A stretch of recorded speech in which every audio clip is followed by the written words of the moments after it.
Hello, good morning all of you. वित्तीय लेखांकन विषय में आपका हार्दिक स्वागत है।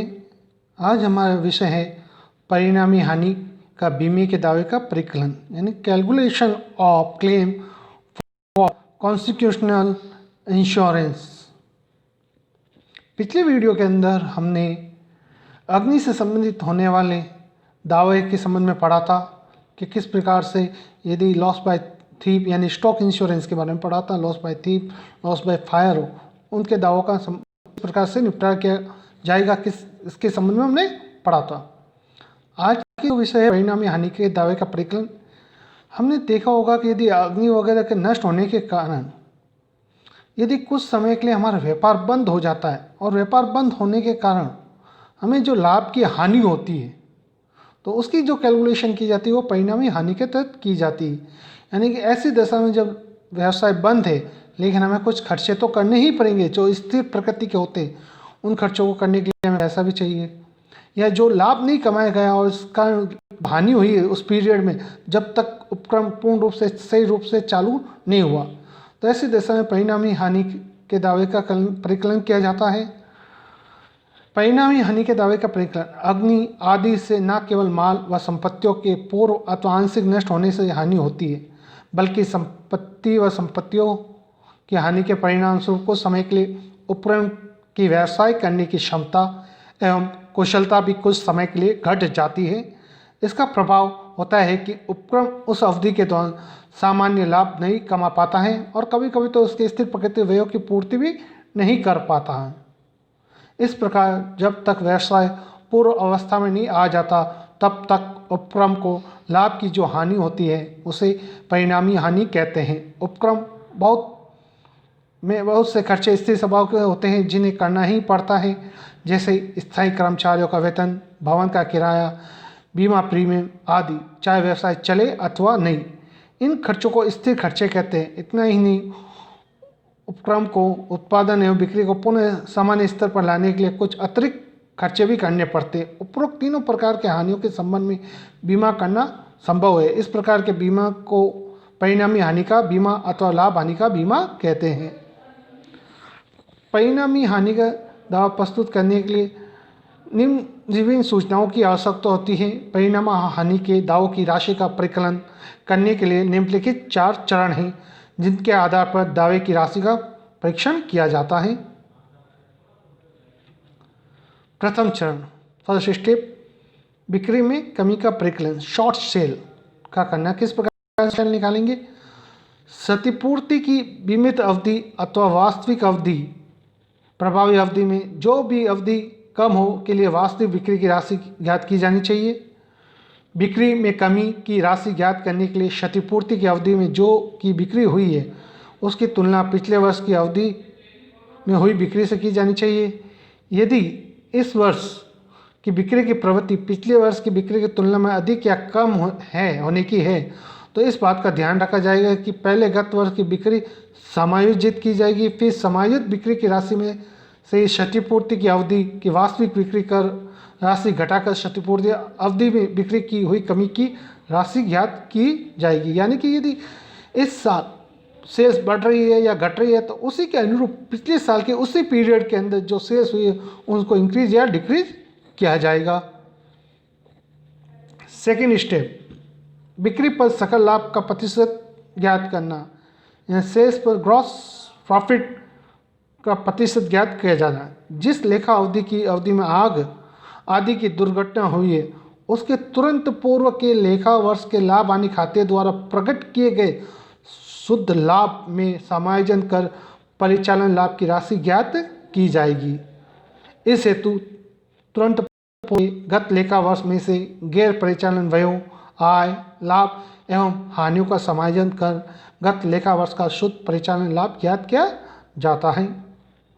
इस प्रकार ज्ञात किए गए गत लेखा वर्ष की खरे परिचालन लाभ की राशि में बीमित स्थिर व्यय जोड़ दिए जाते हैं। इस प्रकार बीमित स्थिर व्यय जोड़ने पर सकल लाभ की राशि प्राप्त होती है।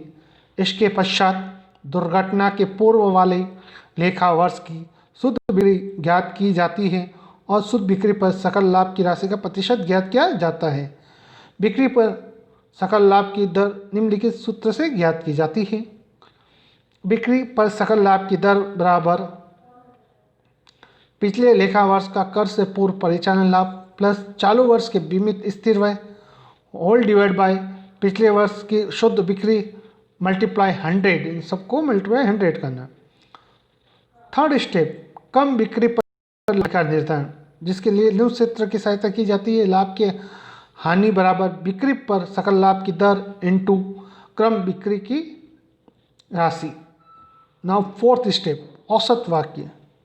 पिछले वीडियो में भी हमने औसत वाक्य के बारे में पढ़ा था, इसमें भी पढ़ रहे हैं कि यदि व्यवसाय ने वांछित बीमा योग राशि से कम राशि का बीमा करवाया है तो औसत वाक्य की शर्त लागू होती है और अपेक्षित बीमा की राशि और वास्तविक बीमा की राशि के मध्य अनुपात में व्यवसाय को परिणामी हानि की क्षतिपूर्ति की जाती है।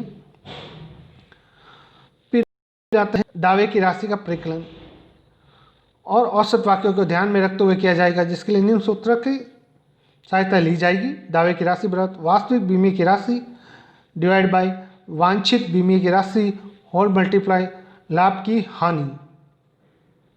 जैसे हम एक क्वेश्चन देखें, 1 अगस्त 2017 को श्री के भवन में आग लग गई थी।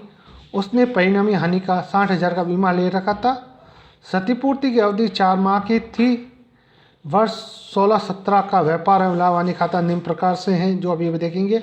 उसके अलावा सूचनाएं दे रखी है। वर्ष 17-18 के प्रथम 4 माह की बिक्री 16 की उसी अवधि की बिक्री से 10% अधिक पाई गई ही। दावे की राशि ज्ञात करे से बीमित थे। दावे की राशि ज्ञात करे करो सभी बीमित वह थे। बिक्री राशि 1 अगस्त 2016 से 31 जुलाई 2017 तक 5 लाख रुपए। बिक्री राशि 1 अगस्त 16 से 30 नवंबर 2016 तक 1.5 लाख रुपए। वास्तविक बिक्री 1 अगस्त 2017 से 30 नवंबर 2017 तक 20,000 रुपये थी। उसके अलावा हमारे पास ट्रेडिंग एंड P&L अकाउंट दे रखा था। उसके अंदर पिछले जो दे रखा था ओपनिंग स्टॉक 5 लाख का, परचेज लेस रिटर्न 3 लाख की, direct expenses 33,500, gross profit 1,16,500, total 5 lakh. Credit side की बात करें, बाई सेल्स लेस 47,500 रुपये, 4,75,000, बाय क्लोजिंग स्टॉक 25,000। इस प्रकार से 5 लाख के टोटल। P&L की बात करूँ टू वेरिएबल एक्सपेंसेस 45,250 रुपये, to standing charges 36,250, net profit आया हमारे 35,000 है, बाई ग्रॉस प्रॉफिट 1,16,500। इस प्रकार से ये ट्रेडिंग अकाउंट और P&L अकाउंट दे रखा पिछले साल का। कैलकुलेशन करें हम इसके लिए, तो फर्स्ट स्टेप था calculation of short sale. Sales from 1 August 2016 to 30 1,50,000, add increase in sales 20%, 1,50,000 यानी 1,30,000। Adjusted standard sale 1,80,000, less actual sales during the immunity period 20,000. Is the short sale is 1,60,000. Second step, calculation of gross profit and gross profit rate on sales. is the formula क्या था इसका? Rate of gross profit on sales equal to gross profit for preceding accounting year whole divided by sales during the immunity preceding accounting year multiply by whole multiply 100। तो now हमने निकाली जो हमें sales दी गई थी 71,250 and 71,250 multiply 100 4,75,000 equal to rate of gross profit आई 15%। Now third step, calculation of loss of gross profit on sales. उसके लिए फार्मूला था हमारे पास, loss of gross profit in the immunity period equal to rate of gross profit into short sale. Gross profit जो rate आई थी हमारा 15% थी, शॉर्ट सेल 1,60,000 थी। इसका निकाला तो हमारे पास कितनी आई rate sales, loss of gross profit on sales आया है 24,000। Step 4, application of average close sales for 12th month immediately the date of the fire। Annual sales वो दे रहे 5 lakh. At 20% expected increase as per trend 1 lakh हो गई, total sales हो गई 1,60,000। Adjusted annual sales निकाली 15% रेट के हिसाब से तो वो आ गई 90,000। ना इंश्योरेंस का फार्मूला था insurance amount divide by insurable amount multiply loss of gross profit and 60,000 multiply 24,000 whole divide by 90,000 equal to 16,000। इस प्रकार से हम परिणामी हानि का दावे का परिकलन करेंगे। आशा करता हूँ वीडियो पसंद आया होगा। लाइक और सब्सक्राइब करना ना भूलें, फॉरवर्ड करना ना भूलें। किसी प्रकार की कोई समस्या हो कमेंट के माध्यम से पूछना ना भूलें।